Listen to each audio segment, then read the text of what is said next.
নিয়ন্ত্রণ হারিয়ে পণ্যবাহী অটো দুর্ঘটনায় গুরুতর আহত হয়েছেন ৩ জন। বিশালগড় থানার উত্তম ভক্ত চৌমুহনীর জাতীয় সড়কের এই ঘটনা। আহতরা মহকুমা হাসপাতালে চিকিৎসাধীন। আগরতলা সাবরুম জাতীয় সড়কের বিশালগড় থানাধীন উত্তম ভক্ত চৌমুহনী এলাকায় ৩ চাকার ট্রাক অটো গাছের সঙ্গে ধাক্কা মেরে আহত হয় ৩ জন।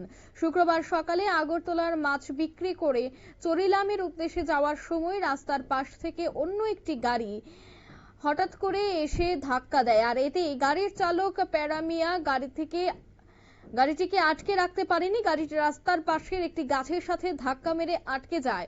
গাড়ির চালকের সাথে সামনে বসা নসির হোসেন, যার বয়স 42, বাড়ি চরিলাম উত্তর মোড়া, সেও কিন্তু গুরুতর আহত হয়। খবর দেওয়া হয় বিশালগড় অগ্নিনির্বাপক দফতরকে। বিশালগড় অগ্নিনির্বাপক দফতরের কর্মীরা ঘটনাস্থলে ছুটে এসে গাড়ির চালক পেয়ারা মিয়া এবং অন্য আরো বেশ কয়েকজনকে উদ্ধার করে হাসপাতালে নিয়ে আসে। বর্তমানে তারা হাসপাতালে চিকিৎসাধীন। আপনারা ছবি দেখে বুঝতে পারছেন রীতিমতো গাড়িটি দুমড়ে মুচড়ে গেছে। কি উঠে আসছে বিস্তারিত শোনাবো। এটা একটা অ্যাক্সিডেন্ট হয়েছে, 3 চাকা অটো মাছের গাড়ি আছে। হ্যাঁ, তো সম্ভবত 3 জন ছিল। ড্রাইভার তো একটু গুরুতর আহত।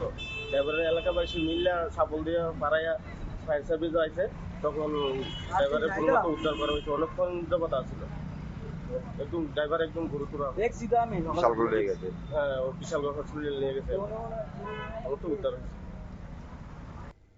আপনারা শুনলেন প্রত্যক্ষদর্শীদের বক্তব্য। অর্থাৎ এই পুরো ঘটনায় কিন্তু বেশ কয়েকজন গুরুতর আহত হয়েছেন এবং তারা বর্তমানে হাসপাতালে চিকিৎসাধীন রয়েছেন। তবে জানা গেছে আহত মহকুমা হাসপাতালে চিকিৎসাধীন।